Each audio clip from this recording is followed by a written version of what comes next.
Hello, friends.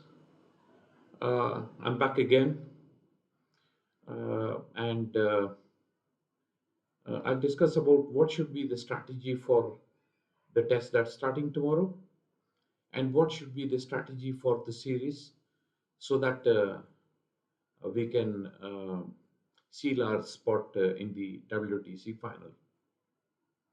Now, short-term and long-term plans like businesses have. What should be the short-term plan? That we make the Australian bowlers bowl as much as uh, we want them to bowl long spells, bowl two spells, possibly three, and Stark will have to bowl a lot of overs if Australia have to make progress in the series and the test that's starting tomorrow. Cummins will. Cummins is a workhorse, and he's less fragile than the others. His Hazelwood has proved to be a little bit fragile. Stark has proved to be the most fragile.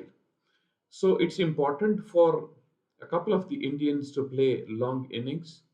It's okay to attack and then score at five and over, but that will not. That might get us short-term dividends, but I don't think it will be helpful in maximizing our chances of a victory in the coming two tests. We must not forget that this series from now on, all the three tests are close to each other. We don't have a long gap like we did after Perth, and even the second test in Adelaide and the third test, the gap was not much. It is helping that these tests are finishing in within the full time, 3 days and 4 days. So it's important for the Indians to make Stark bowl as much as possible. So KL Rahul has to dig his heels in. Shubman Gill has to play a long innings, and it will be important for Kohli to come good uh, as soon as possible. Even a 60-70 from him will do it, because what we require to get the better of these Aussies is the fact that we don't need a very high score. This Aussie batting lineup is not capable of running up a score of 450. That looks very, very unlikely, given the kind of depth that is being shown to us for Brisbane, the match starting tomorrow. Melbourne, there's a lot of talk about Melbourne serving us a lot of pace. And so these two tests will be very important. It's important to get Stark to bowl a lot, because a wary Stark will be easier for us to attack and less potent than a fresh Stark. So we can't have the kind of blips we had in the first innings of both the previous tests. We will have to ensure that batters, settle in and then spend good time. It can be the second innings as well. I won't mind that, but maybe bat out at least 70, 80 overs in the first innings, get a decent score, and the second innings, because the pitch will ease out definitely. So it's important for the batters to realize this, wear out the batters. I've said in my previous presentation that I want Rohit Sharma, wherever he bats, to charge at the bowlers. Not do it every time, not do it indiscreetly, but definitely do it on and off to throw the bowlers off their length.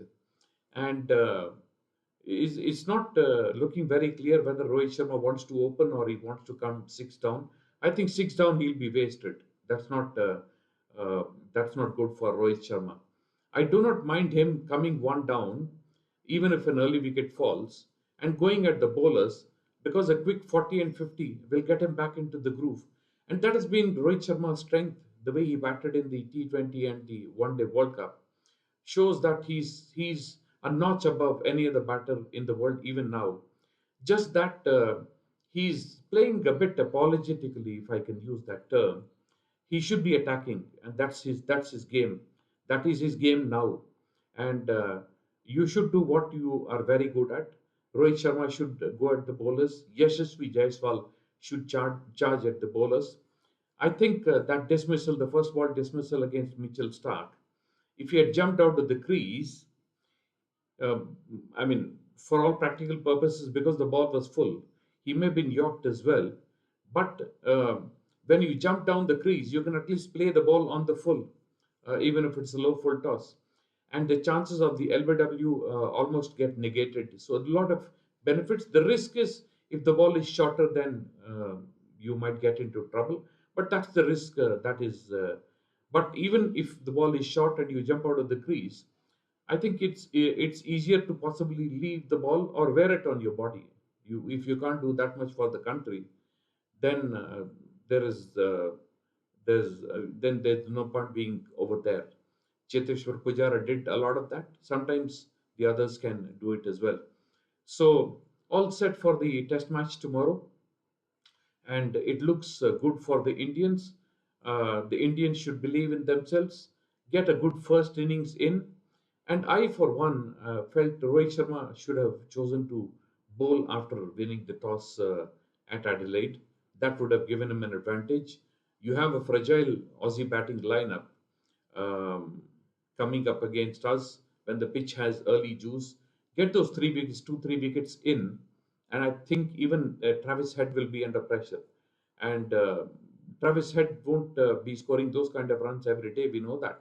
So he's due for a lowish kind of a score, maybe 40, 50 types.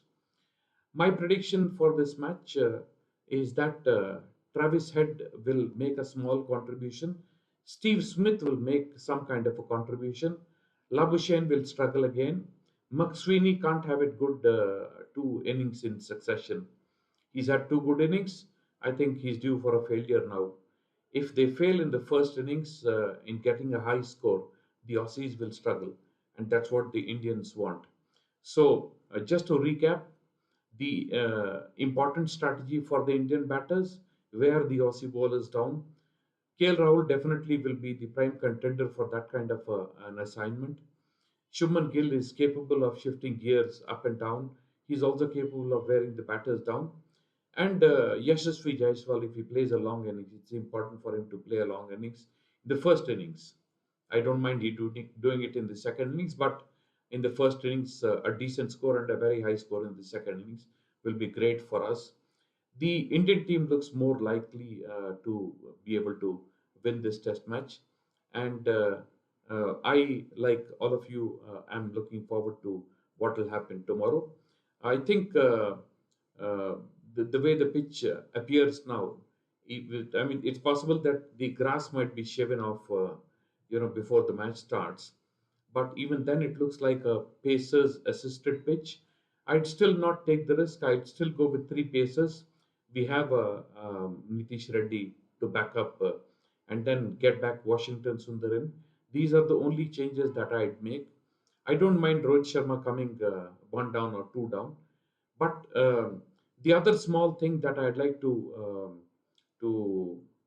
suggest, when you leave the crease, when you jump out of the crease to hit the bowlers, you can also jump out of the crease to defend or leave the ball.